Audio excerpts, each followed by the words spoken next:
So I finally finished the Goblet of Fire last night, and oh my goodness. I also watched the third and fourth movie, so we're gonna talk about the movies first. Then we'll go on to the book. My voice is hurting. I've recorded a video and I'm not sure if I'll post it. Anyways, I want to talk about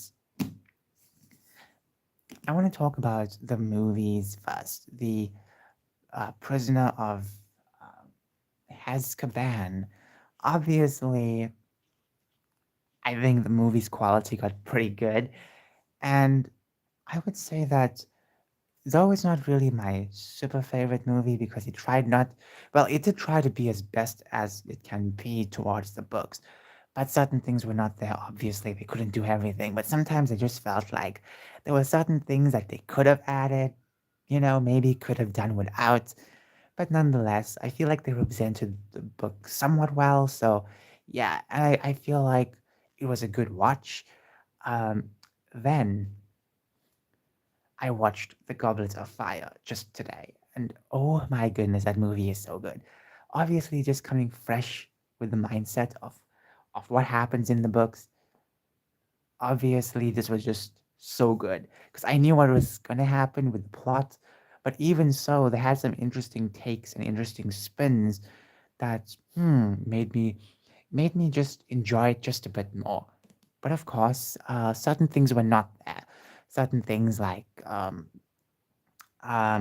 elves, for instance, like certain characters were not there. Like, come on, really? I feel like, but then again, I feel like they had to cut some stuff out. It would just be too pointless to show, or maybe it just wasn't really the main narrative.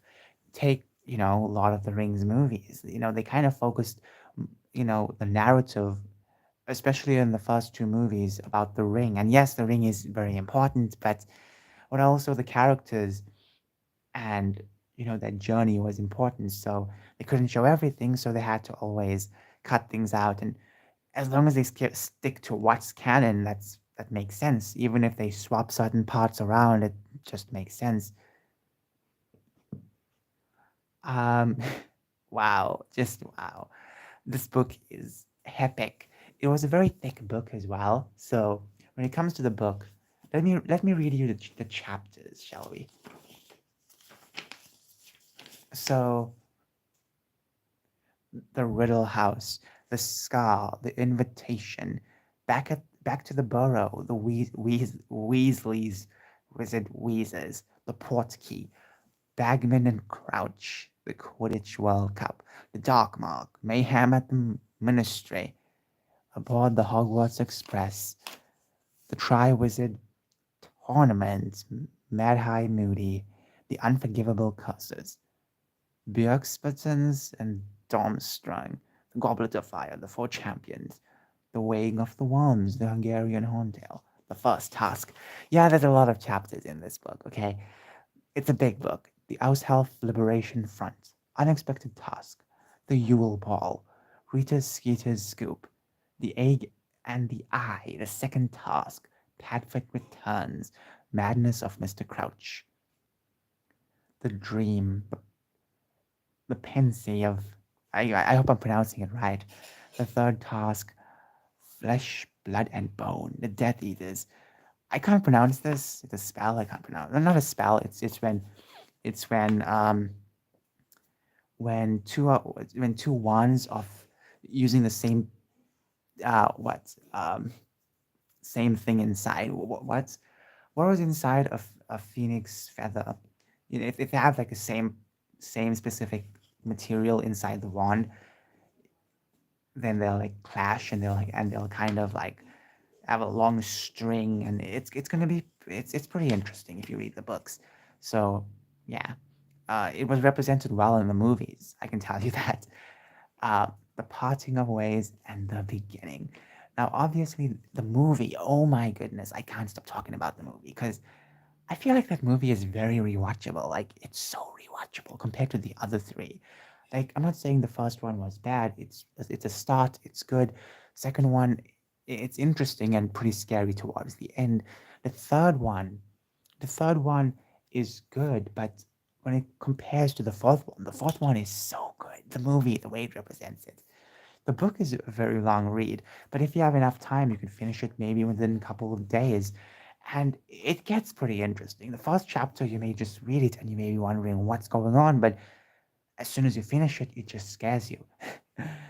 Overall, this was a good book. There was a couple of twists, and I like the twists. I like some of the twists. It sucks that one character had to die, and I was almost tearing up when I was reading it. I kid you not. It's pretty sad. It's pretty sad towards the end, and it does get pretty gruesome, you know. And um, overall, for a thick book, there's so much content inside, and look at that artwork. Look at the artwork. Look at that. I don't think you can see that. Oh, you can. The stars twinkling. It was a bit disappointing that for the movies they used a wyvern design for the dragon that Harry would face, so it kind of sucks. But other than that, I feel like the movie was good. The books, I really like the books. I cannot say anything bad about the books because the books give more of a greater detail, like a very fine detail. Like the movies don't cover a lot of things. Like if you just watch the movies only and you come to this book, you'll be getting so much more content. It feels like 10 times better. But once again, for the movie, from a viewer standpoint, it was good. The book, from a reader's standpoint, it's good. Anyways, that's about it for this book review. So I hope you all had a fantastic day. Bye.